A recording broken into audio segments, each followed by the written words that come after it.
ಇನ್ನು tunnel road ನಿರ್ಮಾಣ ಬೇಡ ಎಂದಿದ್ದ ಸಂಸದ ತೇಜಸ್ವಿ ಸೂರ್ಯ ಪರವಾಗಿ ವಿ ಸೋಮಣ್ಣ ಬ್ಯಾಟ್ ಬೀಸಿದ್ರು. ಯಾರೋ ಹೇಳಿದ್ರು ಅಂತ D K Shivakumar tunnel road ಯೋಜನೆ ಮಾಡಬಾರ್ದು, ಸಾರ್ವಜನಿಕರ ಹಣ ಸದ್ಬಳಕೆ ಮಾಡುವಾಗ ಯೋಚಿಸಿ ಮಾಡಬೇಕಾಗತ್ತೆ.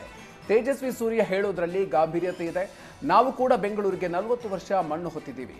ಲಾಲ್ಬಾಗ್, ಕಬ್ಬನ್ ಪಾರ್ಕ್ ಅಂತವು ಎರಡೇ ಉಳ್ಕೊಂಡಿದೆ. ಟನಲ್ ಮಾಡೋ ಮುಂಚೆ ಡಿಸಿಎಂ ಡಿ ಕೆ ಶಿವಕುಮಾರ್ ಬೇರೆ ಕಡೆ ಟನಲ್ ನೋಡ್ಕೊಂಡು ಬರಲಿ ಅಂತ ವಿ ಸೋಮಣ್ಣ ತಿಳಿಸಿದ್ದಾರೆ.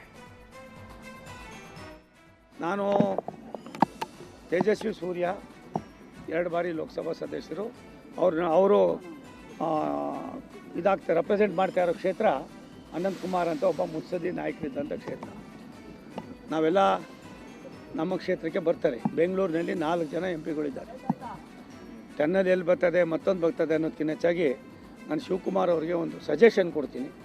ಅವ್ರು ಅನ್ಯತಾ ಭಾವಿಸ್ಕೊಳ್ಬಾರ್ದು. ಯಾರೋ 4 ಜನ ಹೇಳಿದ್ರ ಬಗ್ಗೆ ಇದು ಮಾಡಿ ಸೌಂದರ್ಯ ಮತ್ತು ಅದಕ್ಕೆ ನೀವು ಖರ್ಚು ಮಾಡತಕ್ಕಂಥ ಹಣ ಎಷ್ಟೋ 43,000 ಕೋಟಿನೋ ಅದೆಷ್ಟೋ ಅದಕ್ಕೆ ಅದು ಏನು ಮಾಡಬೇಕು ಅನ್ನೋದಕ್ಕಿಂತ ಹೆಚ್ಚಾಗಿ ಬೆಂಗಳೂರು ನಗರದ ವ್ಯವಸ್ಥೆಯನ್ನು ಯಾವ ರೀತಿಗೆ ತರ್ಬೋದು, ಟನಲ್ ಮಾಡೋದ್ರಿಂದ ಮತ್ತೊಂದು ಮಾಡೋದ್ರಿಂದ ಯಾವುದೋ ಒಂದು ಕಡೆ 18-20 ಕಿಲೋಮೀಟ್ರ್ ಮಾಡೋದ್ರಿಂದ ಬೆಂಗಳೂರು ಸಮಸ್ಯೆ ಬಗೆಹರಿತದೆ ಅನ್ನೋದಕ್ಕಿಂತ ಹೆಚ್ಚಾಗಿ ಇದನ್ನು ಸಾರ್ವಜನಿಕರ ಭಾವನೆಗಳನ್ನು ಅರ್ಥ ಮಾಡ್ಕೊಡ್ರಿ.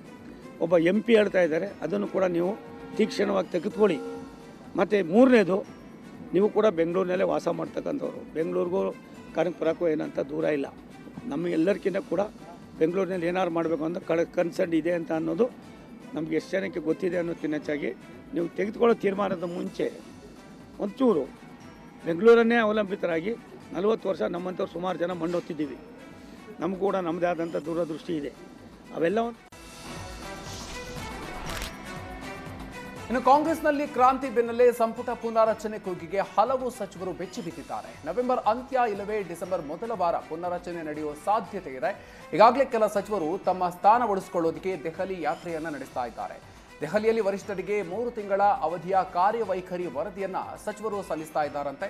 ಇನ್ನು ಮಂತ್ರಿಗಳಿಂದ ಇಲಾಖಾವಾರು ಮಾಹಿತಿಯುಳ್ಳ ವರದಿ ಸಲ್ಲಿಸಿದ್ದು ಹೈಕಮಾಂಡ್ ಗಮನ ಸೆಳೆಯೋದಕ್ಕೆ ಹಲವು ಸಚಿವರು ಪ್ರಯತ್ನಿಸ್ತಾ ಇದ್ದಾರೆ. ಸಂಪುಟ ಪುನಾರಚನೆ ವೇಳೆ ಸ್ಥಾನ ಭದ್ರಪಡಿಸಿಕೊಳ್ಳುವ ಪ್ಲಾನ್ ರೂಪಿಸಿದ್ದು ಕೆಪಿಸಿಸಿ ಮತ್ತು ಎಐಸಿಸಿಗೆ ಸಾಧನಾ ವಿವರಗಳನ್ನು ಸಚಿವರು ನೀಡ್ತಾ ಇದ್ದಾರಂತೆ. ಹಾಸನ ಜಿಲ್ಲಾಧಿಕಾರಿ ಲತಾ ಕುಮಾರಿ ಹಾಗೂ ಸ್ಥಳೀಯ ವಕೀಲರ ಸಂಘದ ನಡುವೆ ಸಂಘರ್ಷ ಶುರುವಾಗಿದೆ. ನಿನ್ನೆ ಜ್ಞಾನಪ್ರಕಾಶ ಸ್ವಾಮೀಜಿ ವಿರುದ್ಧ ವಕೀಲರು ಪ್ರತಿಭಟನೆ ನಡೆಸಿದ್ರು. ಪ್ರತಿಭಟನೆ ವೇಳೆ ಜಿಲ್ಲಾಧಿಕಾರಿ ಲತಾ ಕುಮಾರಿ ಮನವಿ ಸ್ವೀಕರಿಸೋದಕ್ಕೆ ಬಂದಿಲ್ಲ ಅಂತ ವಕೀಲರು ಆಕ್ರೋಶವನ್ನು ವ್ಯಕ್ತಪಡಿಸಿದ್ದಾರೆ.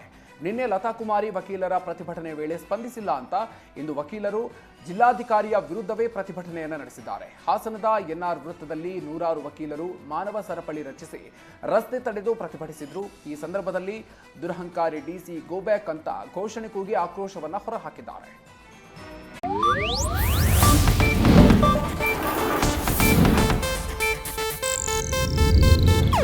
ಇದು ಏಷ್ಯಾನೆಟ್ ನ್ಯೂಸ್ ನೆಟ್ವರ್ಕ್ ಪ್ರಸ್ತುತಿ.